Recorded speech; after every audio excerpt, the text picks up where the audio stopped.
இயேசு கிறிஸ்துவின் நாமத்துக்கு மகிமை உண்டாவதாக. இன்றைய சபை கூடுதல சகோதரர் முரளி ஒரு கேள்வி கேட்டார்.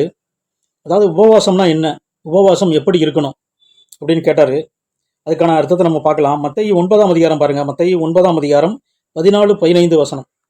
அதாவது 14வது வசனத்தில் யோவானுடைய சீசர்கள் இயேசப்பா கிட்ட கேட்குறாங்க, நாங்களும் பரிசேயரும் அநேக தரம் உபவாசிக்கிறோமே, ஆனால் உங்களுடைய சீசர்கள் உபவாசியாமல் இருக்கிறாங்களான்னு கேட்குறாரு. அதாவது அவர் சொல்கிற உபவாசம் என்னன்னா, சாப்பிடாம பட்டினி கிடக்கிறது. ஆனால் இங்கே இயேசப்பா சொல்கிறாரு, மணவாளன் தங்களோடு இருக்கையில் மணவாளனுடைய தோழர் துயரப்படுவார்களா. மணவாளன்கிறது இயேசுவை குறிக்குது, இயேசப்பா குறிக்குது.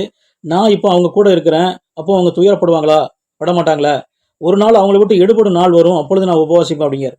அப்போ இங்கே உபவாசங்கிறது பழைய ஏற்பாட்டின்படி அவர் மாம்ச பட்டினியை சொல்லலை. பழைய ஏற்பாட்டை பொறுத்தளவில் ஒரு உபத்திரவத்தில் ஒரு வியாதியில் அவங்க இருக்கும்போது அவங்க தன்னைத்தானையே தாழ்த்தி சணல் வஸ்திரத்தை தரித்து சாம்பலிலும் ரெட்டலிலும் படுத்திருப்பாங்க. அதாவது தங்களை தாங்களே தாழ்த்துவாங்க, வருத்துவாங்க. அப்போ தேவன் மனம் இறங்கி அவங்கள அந்த உபத்திரத்திலேருந்து விடுதலை பண்ணுவார். ஆனால் இங்கே உபவாசம் அப்படிங்கிறது என்னென்னா, தேவனோடு வாசம் பண்ணுறது. தேவனோடு வாசம் பண்ணுறதுனா அவர் பரிசுத்த ஆவியாக நமக்குள்ளே இருக்கிறதான் உபவாசம், உண்மையான உபவாசம். ஏன்னா அங்கே பாவத்துக்கு அடிமையாக இருக்கிறோம், அதனால் தன்னை தாங்களே தாழ்த்தி எங்களை விடுதலை பண்ணுங்கன்னு கேட்குறோம். ஆனால் இங்கே அப்படின்னா அந்த பாவத்தை கொடுக்குற அந்த பிசாசை ஜெயிக்கக்கூடிய வரத்தையும் வல்லமையும் வாங்குறதுக்கு தான் உபவாசம். நீங்கள் யோவான் 14ஆம் அதிகாரத்தில் பாருங்கள். யோவான் 14:17, உலகம் அந்த சத்திய ஆவியானவரை காணாமலும் அறியாமலும் இருக்கிறபடியால் அவரை பெற்றுக்கொள்ள மாட்டாது. அவர் உங்களுடனே வாசம் பண்ணி உங்களுக்குள்ளே இருப்பதால் நீங்கள் அவரை அறிவீர்கள். உங்களுடனே வாசம் பண்ணி உங்களுக்குள்ளே இருப்பதால். அப்போ உபவாசம்னா என்ன அப்படின்னா, தேவன் நம்மோடு வாசம் பண்றது, அதாவது பரிசுத்த ஆவியா நம்மோடு இருக்கிறது.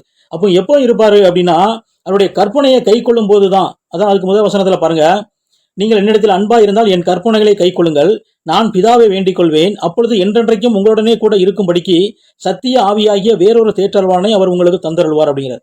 அப்போ அவருடைய வசனத்தை கை கொள்ளும் போது தான் நம்மளுக்கு ஆத்மாவில் பரிசுத்தமும் ஜீவனும் உண்டாகும் போது அந்த பரிசுத்த ஆவியா இருக்கிற அந்த தேவன் நம்மோடு வாசம் பண்ணுவார்.